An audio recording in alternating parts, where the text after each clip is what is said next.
గత కొన్ని నెలలుగా అంతరిక్షంలోనే చిక్కుకుపోయిన వ్యోమగాములు సునీత విలియమ్స్, బుజ్ విల్మోర్ భూమికి తిరిగి రావడంపై ఉత్కంఠ కొనసాగుతోంది.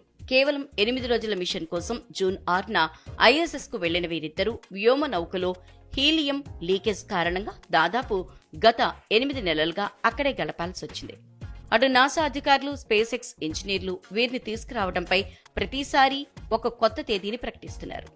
ఈసారి వీరు ఖచ్చితంగా భూమికి తిరిగి వస్తారని చెప్పినప్పుడల్లా మళ్లీ ఏదో ఒక సాంకేతిక సమస్య తలెత్తడంతో వీరి రాక మరింత ఆలస్యమవుతోంది.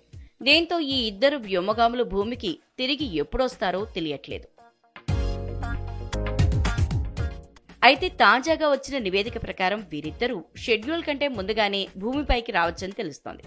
నాసా ఇటీవల ప్రకటించిన షెడ్యూల్ ప్రకారం అన్నీ సవ్యంగా జరిగితే సునీత విల్మోర్ 2025 మార్చి చివరి వారం లేదా ఏప్రిల్ మొదటి వారంలో భూమిపైకి తిరిగి రావటం సాధ్యమవుతుంది. కానీ ఇప్పుడు ఈ ఇద్దరు వ్యోమగాములు అంతకంటే ముందుగానే భూమికి తిరిగి రావచ్చని తెలుస్తోంది. సునీత విల్మోర్ ను మార్చి 19 నాటికి తిరిగి భూమికి తీసుకొస్తున్నట్లుగా నాసా వర్గాలు తెలిపినట్లు డైలీ మెయిల్ ప్రచురించింది. ఇది గతంలో ప్రకటించిన డెడ్ లైన్ కంటే దాదాపు 2 వారాల ముందే కావటం విశేషం. వ్యోమగాములు షెడ్యూల్ కంటే ముందుగానే తిరిగి రావటం అనేది స్పేస్ ఎక్స్ క్రూ 10 మిషన్ కోసం స్పేస్ క్రాఫ్ట్ డిపార్ట్మెంట్లో మార్పులకు సంబంధించినదని చెప్పాలి.